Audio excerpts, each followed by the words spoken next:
तो हम लोग वो न्यूटन्स लॉस पढ़ रहे थे, ठीक है। लास्ट क्लास में हमें बताया गया था कि भाई अगर हम किसी ऑब्जेक्ट पे फोर्स लगाते हैं तो ऑब्जेक्ट की वेलोसिटी में चेंज होता है, यानी ऑब्जेक्ट एक्सेलरेट करता है। तो आप इस टाइप की चीज़ें लिख सकते हैं, F बराबर ma। अगर एक ही फोर्स लग रहा है तो फोर्स बराबर मास इंटू एक्सेलरेशन। एक से ज़्यादा फोर्स लग रहे हैं, 2 3 4 5, तो सबका रिजल्टेंट निकाल लो, बराबर मास इंटू एक्सेलरेशन कर लो। और ये भी कर सकते हो कि किसी पर्टिकुलर डायरेक्शन, जैसे सिर्फ एक्स डायरेक्शन के अलोंग देखो तो फोर्स के कंपोनेंट देख लेना, जो भी फोर्स हैं सबके एक्स कंपोनेंट देख लेना। Net force in x direction बराबर मास इनटू एक्स डायरेक्शन में एक्सेलरेशन। तो इसमें कंपोनेंट देख लिए जाते हैं फोर्स के या एक्सेलरेशन के। ऐसे ही आप चाहें तो सिर्फ बाई डायरेक्शन के लॉन्ग काम कर सकते हैं, बाई के लॉन्ग कंपोनेंट देखकर। ऐसे ही सिर्फ जेड के लॉन्ग काम किया जा सकता है, जेड के लॉन्ग कंपोनेंट्स देखकर। तो हम लोग यहाँ पर ये चीज़ें पढ़ चुके हैं। अब बस ऐसा है कि जैसे मान लीजिए किसी बच्चे ने पहले ये सब चीज़ F बराबर ma का बिल्कुल भी इस्तेमाल नहीं किया है, तो हम लोग बिल्कुल बेसिक से चलते हुए और कैसे कंपोनेंटों का यूज़ करना है वहाँ तक पहुँच रहे हैं, ठीक है। तो स्टेप बाय चल रहे हैं, छोटे बिल्कुल सबसे सिंपल केस से लेके और कंपोनेंटों को लेके कई फोर्स, बहुत सारे फोर्स कंपोनेंटों को लेके कैसे अप्लाई करना होता है वहाँ तक। अब शुरुआत सिंपल से होगी, बट एंड जहाँ पे होगा वही वो इम्पोर्टेंट चीज़ है जिसमें बच्चों को प्रॉब्लम होती है, ठीक है। तो एंड तक ध्यान से देख लीजिए और पूरी बात सही से समझ लीजिए, ठीक है। ये देखिए सबसे बेसिक केस कि मान लीजिए एक ऑब्जेक्ट है 5 किलोग्राम का, 10 न्यूटन का फोर्स हो, तुमने एक लगा दिया उस पर, हाँ। तो अब इसका एक्सेलरेशन क्या होगा, F बराबर ma लगाओ ना, सही है।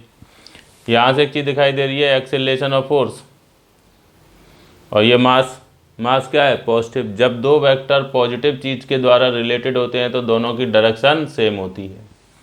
तो हम ये कहेंगे कि जो फोर्स है और एक्सेलरेशन है उसकी डायरेक्शन सेम होनी चाहिए। फोर्स किधर की तरफ है, राइट साइड में, तो एक्सेलरेशन भी किधर होगा, राइट साइड में। F बराबर ma लगाइए, F बराबर ma लगा दिए, 10 बराबर 5a की वैल्यू आ गई 2 मीटर पर सेकंड स्क्वायर, कोई दिक्कत नहीं, सही है। अब हमने कहा भाई ऐसा है, फोर्स अगर आप इधर नहीं इधर लगा दें, अरे भाई जिधर फोर्स लगा दो एक्सेलरेशन उधर की तरफ होगा। फोर्स उधर की बजाय इधर लगा दिया तो एक्सेलरेशन उधर की जगह इधर हो जाएगा। फोर्स और एक्सेलरेशन की डायरेक्शन क्या होगी, सेम। हाँ, F बराबर ma, तो F बराबर ma लगाओगे तो a बराबर 2 आएगा। बस इसमें उसमें फ़र्क ये है कि फोर्स उधर तो एक्सेलरेशन इधर, फोर्स इधर तो एक्सेलरेशन भी इधर, फोर्स ऊपर तो एक्सेलरेशन ऊपर, फोर्स इधर तो एक्सेलरेशन भी इधर। जिधर फोर्स लगाओगे उधर की तरफ एक्सेलरेशन होगा। भाई फोर्स और एक्सेलरेशन दोनों वेक्टर क्वांटिटी हैं, तो डायरेक्शन की भी तो बात करनी ही पड़ेगी ना, यस। अच्छा, अब हमने कहा एक से ज़्यादा फोर्स अगर लगा रहे हैं तो क्या होगा, नेट फोर्स देख लेना भाई। ये देखिए ये 6 किलोग्राम का ऑब्जेक्ट है, इस पर मैंने फोर्स लगाया 10 न्यूटन का उधर, तुमने भी लगा दिया 20 न्यूटन का उधर। अब इसका एक्सेलरेशन क्या होगा, तो अब नेट फोर्स देखना पड़ेगा। नेट फोर्स देखो 10 और 20 दोनों सेम डायरेक्शन में है, तो दो वेक्टर अगर सेम डायरेक्शन में है तो उनको जोड़ के रिजल्टेंट सीधे सीधे ऐड करके मिल जाएगा। 10 न्यूटन और 20 न्यूटन मिला के कितना हो जाएगा, 30 न्यूटन इधर की तरफ। तो नेट फोर्स हो गया 10 + 20 बराबर मास हो गया 6 किलोग्राम, एक्सेलरेशन a की वैल्यू आ गई 5 मीटर पर सेकंड स्क्वायर। किधर, जिधर रिजल्टेंट फोर्स है यानी इधर की तरफ। अगर ऐसी सिचुएशन है, एक फोर्स इधर और एक फोर्स इधर, अब ऑब्जेक्ट पर 10 न्यूटन इधर लग रहा है और 2 न्यूटन इधर लग रहा है, तो ऑब्जेक्ट पर 2 फोर्स लग रहे हैं तो रिजल्टेंट फोर्स देखना पड़ेगा। भाई मेरे रिजल्टेंट फोर्स कैसे निकालें, अरे जब दो लोग अपोजिट डायरेक्शन में होंगे, दो वेक्टर अपोजिट डायरेक्शन में होंगे, तो जो रिजल्टेंट उनका आएगा वो बड़ा माइनस छोटा करके मिलेगा।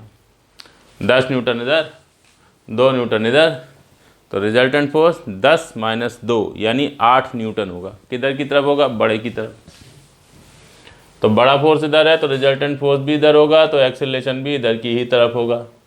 रिजल्टेंट फोर्स बराबर ma लगाओगे तो 10 और 2 का रिजल्टेंट 10 - 2, ये 10 और 2 का रिजल्टेंट 12 नहीं होगा क्योंकि ये वेक्टर हैं, 10 और 2 सेम डायरेक्शन में होंगे तब मिला के 12 होगा। 10 इधर और 2 उधर तो रिजल्टेंट 12 नहीं 8 होगा। 10 - 2 बराबर मास इंटू एक्सेलरेशन। एक्सेलरेशन की वैल्यू आ गई 2 मीटर पर सेकंड स्क्वायर। ओके, यही अगर इधर बड़ा उधर छोटा हो तो भाई अब रिजल्टेंट या नेट फोर्स इधर आएगा बड़े की तरफ, 8 इधर 6 उधर, तो नेट फोर्स 8 - 6 किधर की तरफ, इस डायरेक्शन में, तो नेट फोर्स रिजल्टेंट फोर्स इधर, तो एक्सेलरेशन भी इधर। F बराबर एम ए लगा लीजिए, क्यों नहीं, बिल्कुल लगा लेंगे।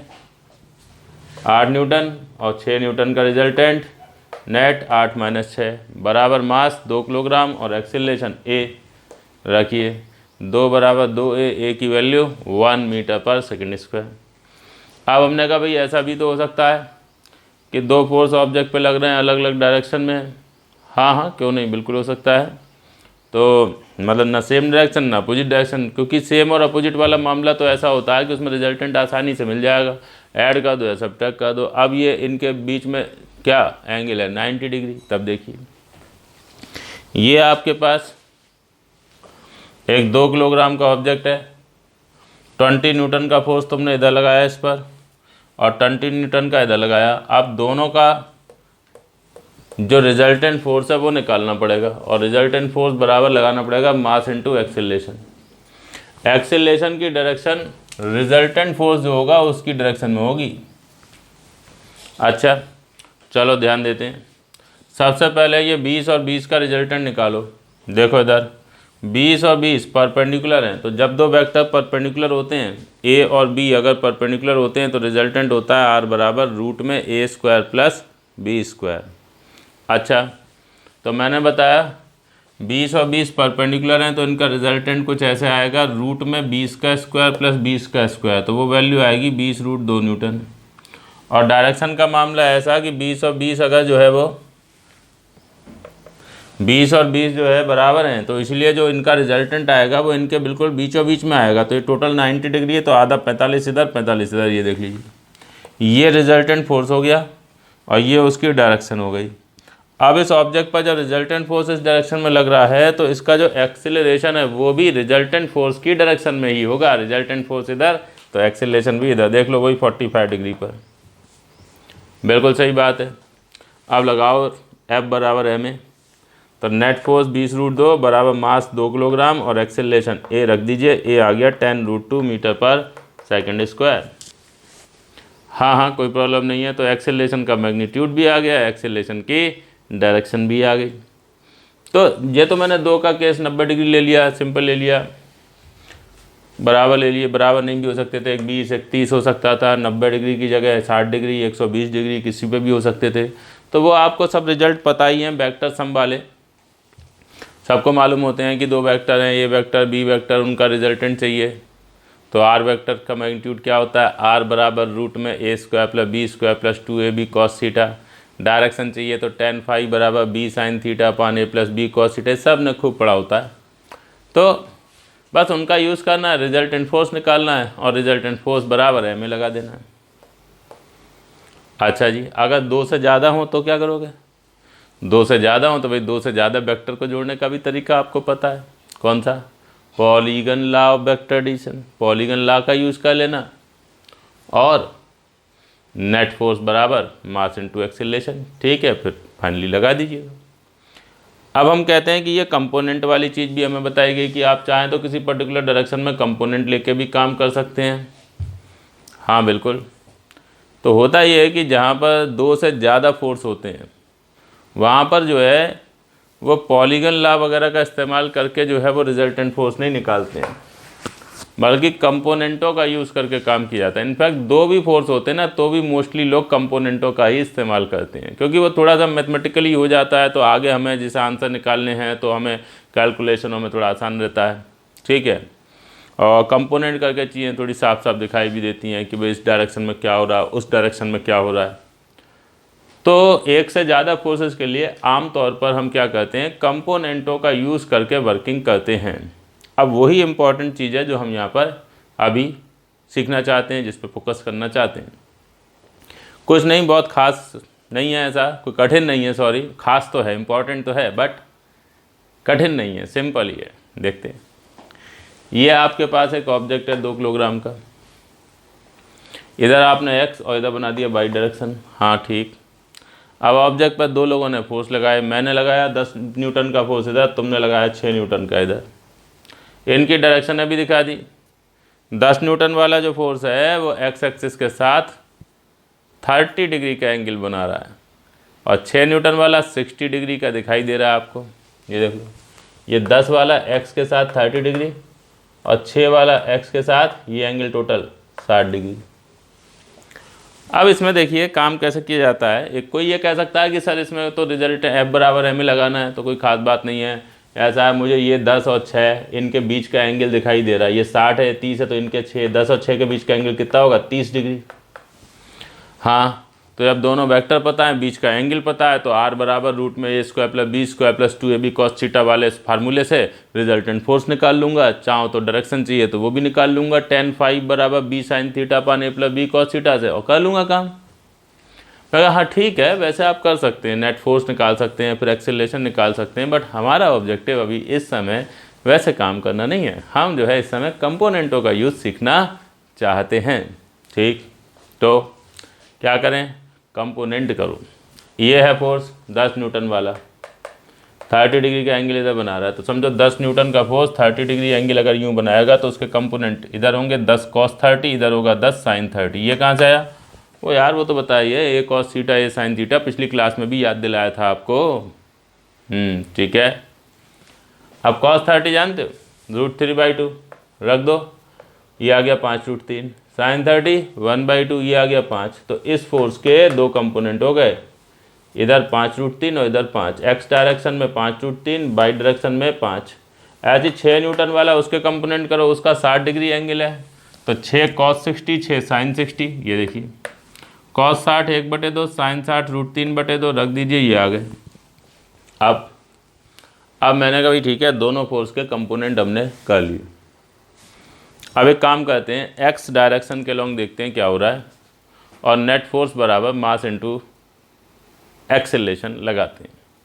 बस ये है कि जब एक्स डायरेक्शन का नाम लेंगे तो जो भी वेक्टर हैं, जैसे फोर्स है एक्सेलरेशन है, तो इनके कंपोनेंट लेने पड़ेंगे उस डायरेक्शन में। ठीक है, ये देखिए आपने एक्स डायरेक्शन के लॉन्ग नेट फोर्स बराबर मास इनटू एक्सेलरेशन ये लिखा। हाँ कोई प्रॉब्लम नहीं है। नेट फोर्स एक्स डायरेक्शन में देखो, एक्स वाले कंपोनेंटों को ऐड करो।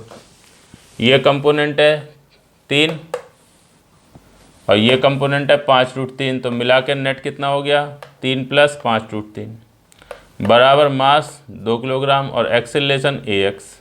यहाँ से ax की ये वैल्यू आ गई, देख लीजिए। जो ऑब्जेक्ट है उसका एक्सेलरेशन हम जानना चाहते हैं, तो एक्सेलरेशन का जो x कंपोनेंट है वो हमको मिल चुका है। चाहिए। अब बाई कंपोनेंट पे आइए। ठीक, ये देखिए समेशन F/y बराबर m × a/y।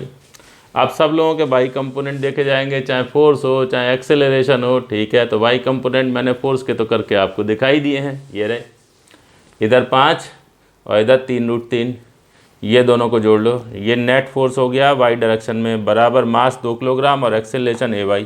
यहाँ से ay की वैल्यू आ गई, देख लीजिए। अब आपने यहाँ पर एक्स और वाई डायरेक्शन दोनों में एक्सेलरेशन के जो कंपोनेंट हैं ax और ay निकाल लिए। अच्छा, जैसे किसी वेक्टर को तोड़ के उसके कंपोनेंट कर सकते हो, वैसे कंपोनेंटों को जोड़ के वापस वेक्टर भी तो बना सकते हो ना। तो ये ax ay मिल गया, तो समझो आपको एक्सेलरेशन ही मिल गया, आपको उसका मैग्नीट्यूड भी पता चल गया, आपको उसकी डायरेक्शन भी पता चल गई। अभी मैं बना भी दूंगा। ठीक है, तो अभी के लिए हमने देखा कि कैसे हम लोग कंपोनेंटों को लेकर काम कर सकते हैं। एक्स डायरेक्शन और वाई डायरेक्शन दोनों में अलग अलग कंपोनेंट किए, और एक्स डायरेक्शन की बात अलग, वाई की बात अलग। जब एक्स की बात करोगे तो वाई को भूल जाओ, वाई की बात करोगे तो एक्स को भूल जाओ। जो वेक्टर हैं जैसे फोर्स एक्सेलरेशन, इनके कंपोनेंट लेने पड़ेंगे, और जो स्केलर है जैसे मास, उसके कोई टुकड़े नहीं करने हैं। एक्स डायरेक्शन में भी मास आपका 2 किलोग्राम लिया जाएगा, वाई में भी मास 2 किलोग्राम ही लिया जाएगा। सही है, देख लीजिए। ठीक है, एक्स डायरेक्शन में काम किया तो भी मास 2 किलोग्राम, वाई डायरेक्शन में काम करोगे तो भी मास 2 ही किलोग्राम है।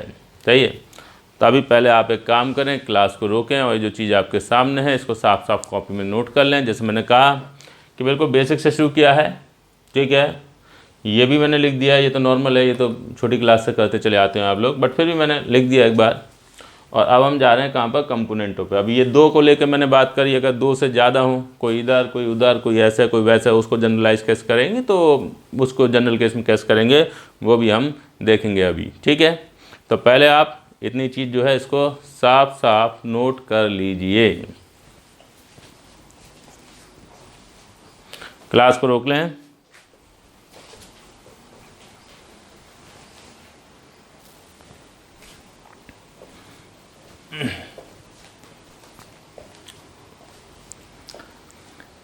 तो हम लोग पहले तो वो जो थोड़ा सा रह गया था काम, क्या एक्सेलेरेशन के एक्स और वाई कंपोनेंट आपने निकाल लिए थे। तो जैसा मैंने कहा कि वेक्टर से कंपोनेंट कर सकते हो, तो कंपोनेंटों से वापस वेक्टर भी बना सकते हो। यस, तो अगर आपने एक्स और वाई डायरेक्शन में एक्सेलेरेशन लिख लिए के कंपोनेंट लिख लिए, देखिए इधर एक्स और इधर वाई डायरेक्शन, इस एक्सेलेरेशन का कंपोनेंट ए एक्स अभी लिखा था आपने, इधर वाई डायरेक्शन में कंपोनेंट ए वाई ये लिखा था। तो कंपोनेंटों को जोड़ के वापस वेक्टर बना सकते हो। कैसे, इसका रिजल्टेंट निकालो, इसके रेक्टेंगल बन जाएगा, रेक्टेंगल का जो डायगोनल होगा वो इन दोनों का रिजल्टेंट होगा, यानी net vector A acceleration vector, और ये उसका मैग्नीट्यूड, और डायरेक्शन के लिए इधर के साथ एंगल फाई। सही है। तो ए एक्स और ए वाई अगर आपने निकाल लिए हैं, तो अब ए और फाई निकालने से आपको कोई नहीं रोक सकता। कैसे, ए बराबर लिख लो रूट में ए एक्स स्क्वायर प्लस ए वाई स्क्वायर, जो वैल्यू थी अभी लिखी थी आपने वो रख दीजिए यहाँ पर।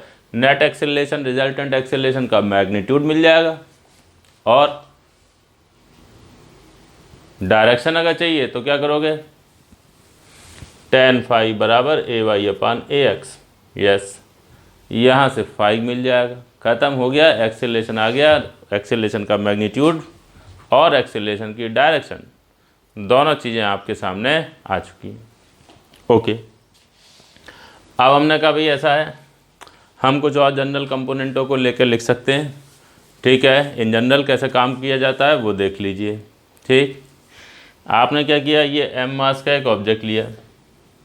ठीक है, अब इस पर कई लोगों ने फोर्स लगाए एक साथ, F1, F2, F3 ऐसे फोर्सेस लगाए गए। हमने क्या किया, हमने यहाँ पर दो परपेंडिकुलर डायरेक्शन बना ली, एक ऐसे x और ऐसे y। ओके, ये मैंने थोड़ा टेढ़ा करके इसलिए बनाया ताकि होता जनरली आमतौर पर क्या है कि जब हम x और y डायरेक्शन की बात करते हैं तो आमतौर पर हम हॉरिजॉन्टल में x और वर्टिकल में y ले लेते हैं। बट ऐसा कोई ज़रूरी नहीं है, कोई ज़रूरी नहीं है कि आप हमेशा हॉरिजॉन्टल में x और वर्टिकल में y लें। आप किसी और डायरेक्शन में आप ऐसे इंक्लाइंड प्लेन के अलोंग x और उसके परपेंडिकुलर y ले लीजिए, कोई प्रॉब्लम नहीं होगी।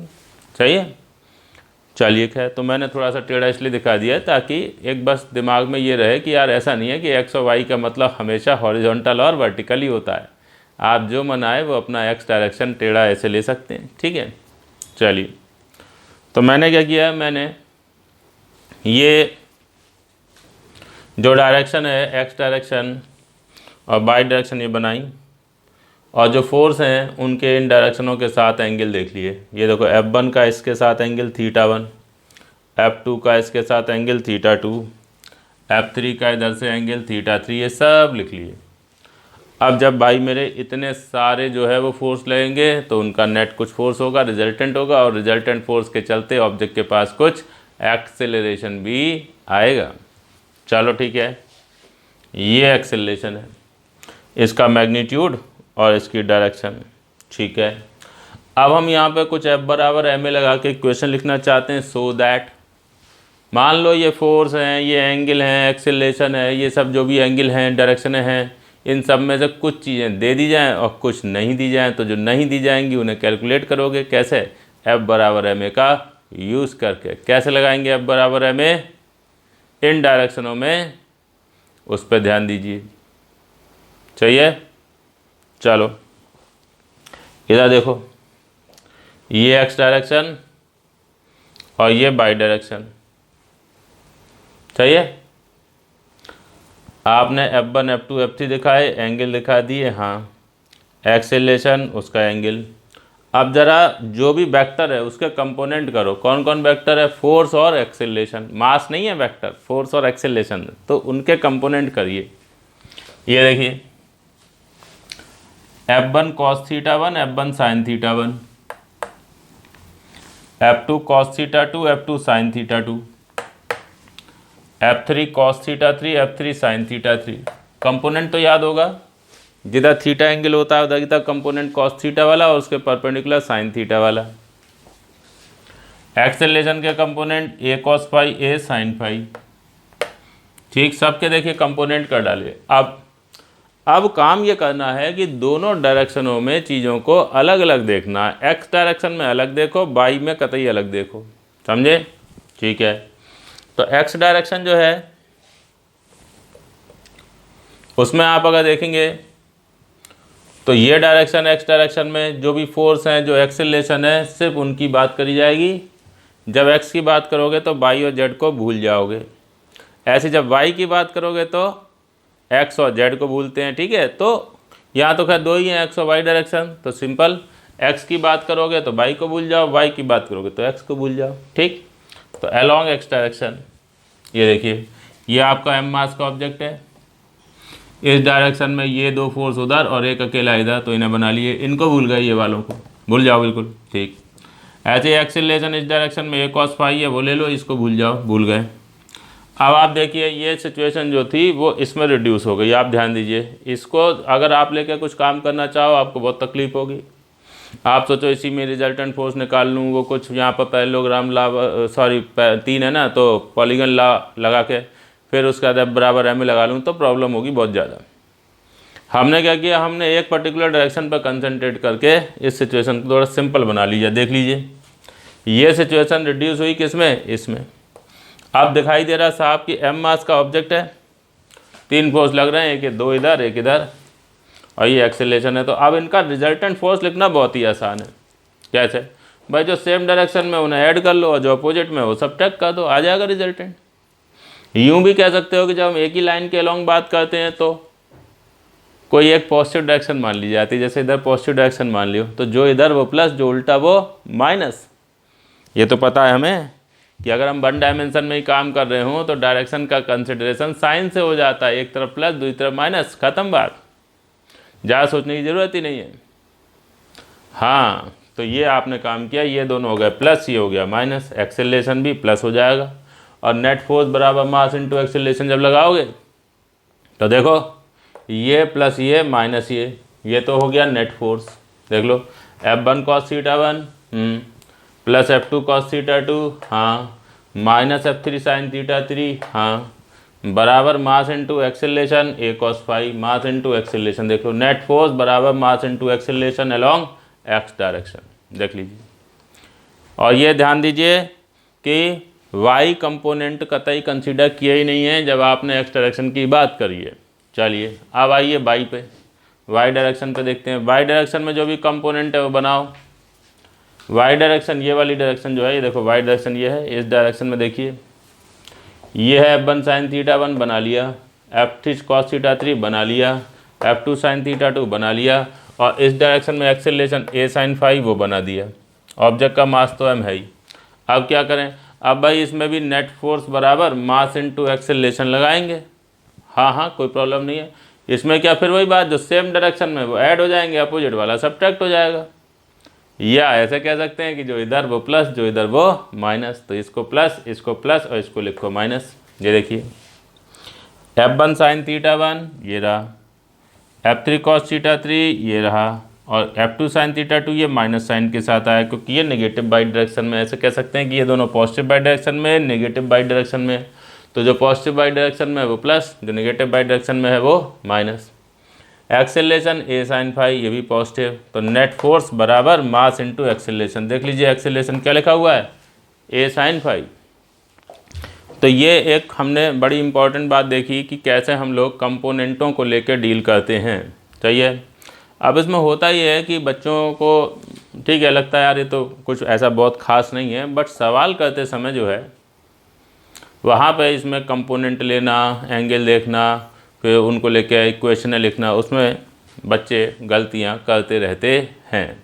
ठीक है, और एक बहुत इंपॉर्टेंट बात ये बता देता हूँ जिसको बच्चे ध्यान नहीं रखते हैं, ठीक है, वो ध्यान दीजिए कि जब हम किसी ऑब्जेक्ट पर बहुत सारे फोर्स लगाते हैं, ऑब्जेक्ट एक्सेलरेट करता है, F बराबर m हम कंपोनेंट लेके अप्लाई कर रहे होते हैं, तो जो मेरा एक्सपीरियंस है 90% केस में बच्चा गलती ये करता है कि जब F बराबर m कंपोनेंट लेके अप्लाई करता है तो जो फोर्स होते हैं उनका तो कंपोनेंट करता है, एक्सेलरेशन का किसी डायरेक्शन में कंपोनेंट क्या है वो नहीं लेता। वो क्या करता है कि F बराबर m एक्स डायरेक्शन में लगाना है तो यहाँ पे F बराबर m लिखेगा, तो यहाँ पे a cos फाई नहीं, जैसे ये नहीं देखेगा कि इधर की तरफ तो एक्सेलरेशन a cos फाई ना, वो इस इक्वेशन में नेट फोर्स बराबर m लगाएगा तो यहाँ पे a cos फाई नहीं, ये रख देगा।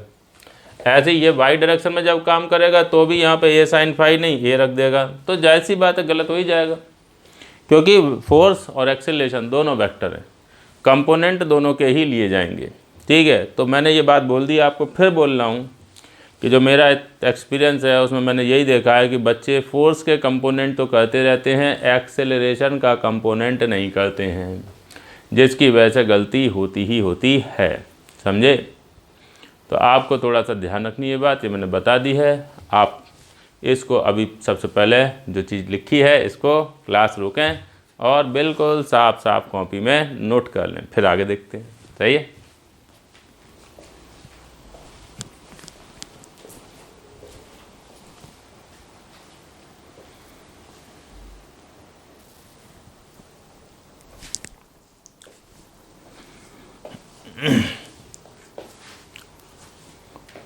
तो हम लोग फिर बात करते हैं इम्पल्स की। इम्पल्स क्या है, बहुत सिंपल सी चीज़ है, कुछ बहुत ख़ास ऐसा नहीं है। जैसे F बराबर dp/dt होता है, हाँ यही तो है न्यूटन का सेकंड लॉ, क्या मोमेंटम में चेंज का रेट बराबर फोर्स। तो किसी ऑब्जेक्ट को आप dt समय के लिए देखिए, dt समय में उसके मोमेंटम में जो चेंज हुआ वो देख लीजिए dp, और dp/dt कर दोगे क्या मिल जाएगा, फोर्स मिल जाएगा। इसको ऐसे लिख लो F इंटू dt बराबर dp, ये क्या है, फोर्स इंटू टाइम बराबर dp यानी चेंज इन लीनियर मोमेंटम। तो जो फोर्स इंटू टाइम है इसको हम कहते हैं इम्पल्स, और ऐसे मोटे तौर पे याद रखा जाता है इम्पल्स बराबर चेंज इन लीनियर मोमेंटम। ये देखिए ऐसे करके फिर से बात बताई कि जैसे किसी ऑब्जेक्ट को देखा हमने टाइम t पर, उस समय उसका मोमेंटम p था, फोर्स F लग रहा था। अब थोड़ी सी देर के बाद देखा, बहुत ज़रा सा टाइम, कितना dt टाइम के बाद दोबारा देखिए टाइम हो गया t+dt। एक छोटे से टाइम में मोमेंटम में छोटा सा चेंज हुआ, कि भाई फोर्स लग रहा है तो मोमेंटम तो बदलेगा ना, हाँ तो मोमेंटम में चेंज छोटा सा हो गया, क्या dp, मोमेंटम p से बदल कर p+dp हुआ। तो बस यही dp क्या है, change in linear momentum of object. देख लीजिए, पढ़ लीजिए, ऑब्जेक्ट के लीनियर मोमेंटम में जो चेंज हुआ when F force is applied on object for time dt, जब F force ऑब्जेक्ट पर dt समय के लिए अप्लाई किया गया, ठीक है। तो ये मोमेंटम में चेंज क्या हो गया, dp बराबर f dt, इसी को हम इम्पल्स कहते हैं।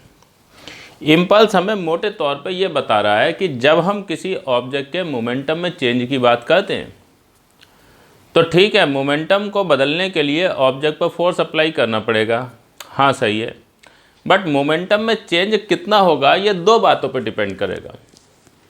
एक तो फोर्स कितना लगाया और दूसरा कितने टाइम के लिए लगाया।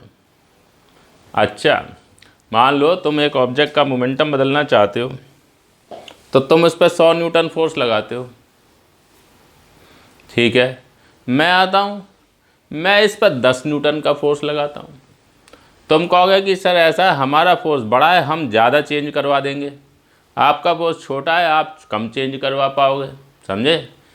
तुम्हारा फोर्स 100 न्यूटन और मेरा 10 न्यूटन, ठीक है, तुम्हारा बड़ा फोर्स है, हमारा छोटा फोर्स है, बट ऐसा कोई ज़रूरी नहीं है कि मोमेंटम में चेंज आप ज़्यादा करवाएं हम कम करवाएं। क्यों, क्योंकि टाइम जो है वो भी इम्पोर्टेंट है। तुमने 100 न्यूटन का फोर्स तो लगाया, लेकिन तुमने 100 न्यूटन का फोर्स 1 सेकंड के लिए लगाया। मैंने 10 न्यूटन का फोर्स लगाया, लेकिन मैं वो 10 न्यूटन का फोर्स 1 घंटे तक लगाता रहा। 1 घंटा समझते हो, 3600 सेकंड। तो उसका रिजल्ट ये निकलेगा कि मैंने ज़्यादा चेंज करवाया होगा मोमेंटम में, आपने कम करवाया होगा, सही है। क्योंकि सिर्फ फोर्स ही नहीं, फोर्स इंटू टाइम करके वो होता है इम्पल्स, उससे मोमेंटम चेंज होता है। तो तुम्हारा 100 न्यूटन 1 सेकंड तक, तो 100 इंटू 1 यानी ये वैल्यू 100 हुई, मोमेंटम में चेंज 100 का होगा। ठीक है, 100 इंटू 1 यानी कि 100। अब मेरा 10 न्यूटन है लेकिन मैंने 1 घंटे तक लगाया, 1 घंटा यानी 3600 सेकेंड, तो 1 इंटू 3600 वो हो गया 3600। तो तुम्हारा जो है फोर्स बड़ा था लेकिन कम समय के लिए लगा था, मेरा फोर्स छोटा था बट ज़्यादा समय के लिए लगा, सॉरी 3600 नहीं, 10 न्यूटन लगाया था ना मैंने 1 घंटे तक, तो 1 घंटे में 3600 सेकेंड होता है, 60 इंटू 60 इंटू 10 करके 36,000। तुमने मोमेंटम में चेंज 100 का कराया, मैंने 36,000 का कराया। मेरा फोर्स छोटा था बट लंबे समय तक लगाए जाने के कारण मैंने जो चेंज कराया मोमेंटम में वो बड़ा करवाया, तुमने छोटा करवाया। ठीक है, तो है क्या कि फोर्स और टाइम दोनों मिलकर ये डिसाइड करेंगे कि मोमेंटम में कितना चेंज होगा, अकेले फोर्स ये डिसाइड नहीं कर सकता। ये सिंपल सी चीज़ जो है वो इम्पल्स है कि मोमेंटम को बदलने के लिए फोर्स और टाइम दोनों का मल्टीप्लिकेशन करके जो वैल्यू आएगी वो काम की है। अकेले फोर्स को देखकर या अकेले टाइम को देखकर हम मोमेंटम में चेंज को डिस्कस नहीं कर सकते। बात सही है? चलो, तो हमने कहा अच्छा ठीक है। अब मान लो ये तो बहुत छोटे से टाइम के दौरान मोमेंटम में चेंज की बात करी गई थी, ये भी तो हो सकता है कि हम थोड़ा बड़ा टाइम लें। ये देखिए, ये टाइम t1, ऑब्जेक्ट का मोमेंटम p1 था, फोर्स लगा, मोमेंटम बदलता जा रहा है, टाइम t तक आते थे p हो गया, फिर टाइम t2 तक आते आते p2 हो गया। तो अब ये 9 बजे थे, ये 10 बज गए, तो इस दौरान मोमेंटम में कितना चेंज हुआ, फोर्स से कैसे रिलेटेड है, टाइम को लेके क्या होगा। तो मैंने भाई देखो ऐसा है, इस बड़े टाइम इंटरवल में मोमेंटम में चेंज निकालना है, change in momentum of object in time t1 to t2, change in momentum of object in time t1 to t2 ये चाहिए। तो क्या करोगे, डेल्टा p बराबर p2 माइनस p1, समझे? डेल्टा p क्या, p2 माइनस p1, समझे? मोमेंटम में चेंज p2 माइनस p1 कैसे मिलेगा, यहाँ से यहाँ तक इतना टाइम बीता, इसको छोटे छोटे टाइम इंटरवल्स में ब्रेक कर लीजिए। हर छोटे छोटे टाइम इंटरवल के दौरान जो चेंज हो रहा है उसको जोड़ते चले जाइए और सबको ऐड कर दोगे तो टोटल चेंज मिल जाएगा। ये देखिए, डेल्टा p बराबर p2 माइनस p1 बराबर समेशन dp, समेशन dp मतलब छोटे छोटे चेंजेस का सम। हाँ ठीक है, ये लिख दिया, sum of change in momentum in small time intervals. अच्छा, समेशन जब बहुत सारी छोटी छोटी चीज़ों को जोड़ते हैं तो उसको समेशन की जगह इंटीग्रेशन से रिप्रेजेंट करते हैं। हाँ कोई बात नहीं है, कैलकुलेशन करने के लिए इंटीग्रेशन कर लेना।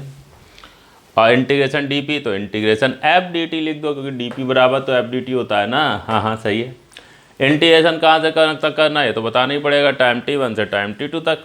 तो यस, ये इंटीग्रेट कर दिया t1 से t2, तो डेल्टा p बराबर इंटीग्रेशन f dt t1 से t2। तो ये जो चीज़ है ये है चेंज इन लीनियर मोमेंटम, और ये क्या है, इम्पल्स। ये मैं आपको पहले लिखा चुका हूँ लास्ट क्लास में कि integration f dt time t1 से t2 डेफिनेट इंटीग्रेशन, ये क्या होगा, area bounded by F T graph. Force और टाइम के बीच में ग्राफ खींचना, उसके नीचे का एरिया देखना, ठीक है, वो इसके बराबर होगा, तो वही एरिया क्या, इम्पल्स कहला सकता है। ठीक है, तो कोई खास नहीं है बात ऐसी। आप ध्यान दीजिए, अगर तुम किसी ऑब्जेक्ट पर कांस्टेंट फोर्स लगा रहे हो, सिंपल केस, कांस्टेंट फोर्स, तो फोर्स कांस्टेंट है, उसे इंटीग्रेशन के बाहर निकाल दो, निकाल दिया आगे बाहर, तो इंटीग्रेशन dt वो हो जाएगा डेल्टा t यानी t2 माइनस t1। तो डेल्टा p बराबर f डेल्टा t, ये है मोमेंटम में चेंज, और फोर्स इनटू टाइम ये क्या है, इम्पल्स। ठीक है, तो मोटे तौर पे ऐसे ही बात याद रखी जाती है। ये फाइनल चीज़ें जो याद रखी जाती है, डेल्टा p बराबर f delta t, force into time को इम्पल्स कहते हैं, और वो चेंज इन लीनियर मोमेंटम के बराबर होता है। और ख़ास बात यह है कि मोमेंटम में चेंज कितना होगा ये अकेले फोर्स डिसाइड नहीं करेगा, कितने टाइम तक फोर्स अप्लाई किया वो भी इम्पोर्टेंट होगा। समझे कि आपने किसी ऑब्जेक्ट पे फोर्स तो लगाया, बहुत बड़ा फोर्स लगाया, लेकिन बहुत जरा से समय के लिए लगाया, ऑलमोस्ट ज़ीरो टाइम के लिए लगाया। तो भाई फोर्स तो बड़ा था बट टाइम था ही नहीं, टाइम ज़ीरो था, तो मोमेंटम में कुछ चेंज हो ही नहीं पाएगा, तो फोर्स भी लग जाएगा और मोमेंटम भी नहीं बदलेगा। या ये हो सकता है कि आपने जो है वो फोर्स तो छोटा लगाया लेकिन बहुत छोटा फोर्स लगाया बट टाइम बहुत बड़ा ले लिया, तो ये फोर्स बहुत छोटा है, टाइम बहुत बड़ा है, मल्टीप्लाई हो गया, हमें ठीक ठाक वैल्यू मिल गई, तो मोमेंटम में चेंज हो जाएगा। बहुत ज़रा से फोर्स के द्वारा भी मोमेंटम में चेंज करवाया जा सकता है अगर फोर्स एक लंबे समय के लिए लगाया जाए। ठीक है, तो कुछ ऐसा विशेष नहीं है इसमें, बस ये दिमाग में बात बिठानी ज़रूरी है कि किसी ऑब्जेक्ट के मोमेंटम में अगर चेंज कराना है तो फोर्स तो लगाना पड़ेगा ही, ठीक है, बट लेकिन जब आप मोमेंटम में चेंज की कैलकुलेशन करेंगे तो आपको फोर्स के साथ साथ टाइम भी देखना पड़ेगा कि कितने समय तक फोर्स अप्लाई किया गया। समझे? तो ये बात आपको बता दी है, हालांकि ये चीज़ तो हम पहले भी लिख चुके थे, ये मैंने ऐसे में बताया था F बराबर dp/dt, तो मैंने कहा था कि वो स्लोप PT ग्राफ का स्लोप फोर्स के बराबर होगा, फिर ऐसे भी लिखा था, बताया था ये एरिया के बराबर होगा। अब बस हमने उसको एक नाम दे दिया है, इम्पल्स। ठीक है, तो क्लास को रोकें और जो चीज़ आपके सामने है इसको साफ साफ कॉपी में नोट करें, फिर देखेंगे आगे।